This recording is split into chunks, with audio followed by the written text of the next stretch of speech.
যেটা সত্যি সেটা বলেই যাব, বিশ্বাস অবিশ্বাস এটা একান্ত আপনাদের ব্যাপার।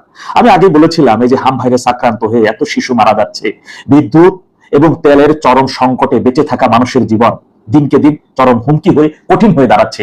এতে করে সরকার প্রধানের চেয়ারে বসে থাকা তারেক রহমানের কিছুই যায় আসে না।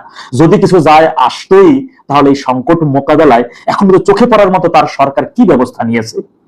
আজকে কি সুন্দর আনন্দ ফুর্তি একেবারে হাসি মাখা মেয়েকে নিয়ে সিনেমা দেখতে গেছেন তিনি। আবার বাঙ্গুরা এবং ওই মদ সন্ত্রাসীরা অনেকে বলবে যে বাংলা সিনেমার প্রতি কত প্রেম, কত উদার, এই কারণে হে বাংলা সিনেমা। না দাদু, হে বাংলা সিনেমা দেখতে যায় নাই। প্রধানমন্ত্রী সাওয়াল থাকাকালীনই হিন্দি নায়িকাদের এনে আর এখন তো প্রধানমন্ত্রী, এখন তো হিন্দিও দেখেন না, বাংলা দেখার টাইমে এখন ইংলিশ হবে, ইংলিশ। মেয়েকে নিয়ে তিনি প্রজেক্ট হেল মেরি নামক একটা সিনেমা দেখেছেন। নামটা কি? প্রজেক্ট হেল মেরি। এই সিনেমাটা দেখছেন। এবার আপনারা দেখেছেন যে এরই মধ্যে প্রায় অর্ধশতাধিক শিশু হাম ভাইরাসে আক্রান্ত হয়ে মারা গেছে। 56টা জেলায় হাম ভাইরাস ছড়িয়ে পড়েছে। বিশ্ব স্বাস্থ্য সংস্থা উদ্বেগ প্রকাশ করেছে। 500-র অধিক শিশু হাম ভাইরাসে আক্রান্ত হয়ে হাসপাতালে ভর্তি।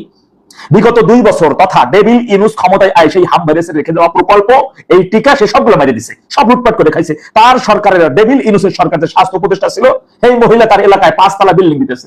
কিন্তু আজ পর্যন্ত আমি দেখলাম না এই যে এত শিশু মারা গেল, কোন একজন শিশুর গার্ডিয়ান বলতাছে রাস্তায় নাইমা ডেভিল ইনুসের বিরুদ্ধে শিশু হত্যার মামলা করবে। বা এই সরকারের এই পরিস্থিতি মোকাবেলার জন্য তার করণীয় কি, উদ্যোগ কি করণীয় না করণীয় দেখেন না। তিনি আছেন সিনেমা নিয়ে, তিনি আছেন নায়িকাদের নিয়ে। তার এই দেশের আগামীতে আপনি বাঁচেন আর মরেন, হতে তাদের কিছু যায় আসে না। এখন আপনাদের শিশু মরে যাইতেছে, আপনার বাচ্চা মারা যাইতেছে, আপনি যদি প্রতিবাদ না জানান, আপনি যদি যার কারণে মারা গেছে, যাদের গাফিলতির কারণে মারা গেছে, যাদের রাষ্ট্রের এই বর্তমান গাফিলতি এবং পূর্বে যে ডেভিল ইনুস, এই যে আওয়ামী লীগ সরকার রেখে যাওয়া স্বাস্থ্য খাতে তাদের যে বরাদ্দকৃত বাজেট, এই হামের টিকা সেগুলো যে তারা দেয় নাই, গাফিলতি, এর অর্থ যে আত্মসাৎ করেছে, সেই বিষয়ে সরকার কোনো ব্যবস্থা নাই।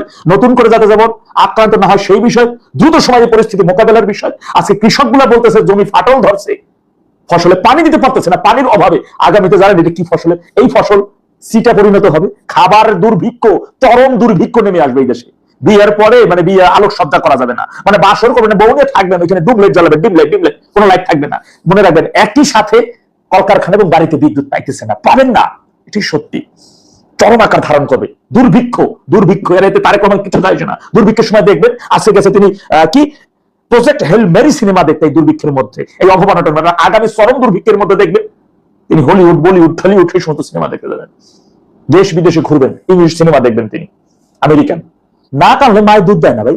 আপনাকে বাঁচতে হলে এখন লড়াই করতে হবে। আজকে আপনার একটা শিশু মারা গেছে, কালকে আপনার বাইরে অন্যটা শিশু মারা যাবে।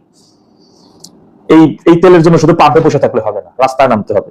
বাচ্চার টিকার জন্য শুধু হাসপাতালে গেলে হবে না, ওইখানে টিকা পাবেন না, রাস্তায় নামতে হবে, আন্দোলন করতে হবে। প্রতিবাদ না করলে আপনাকে কেউ দেখবে না। এইটা সেই না, এটা আওয়ামী লীগের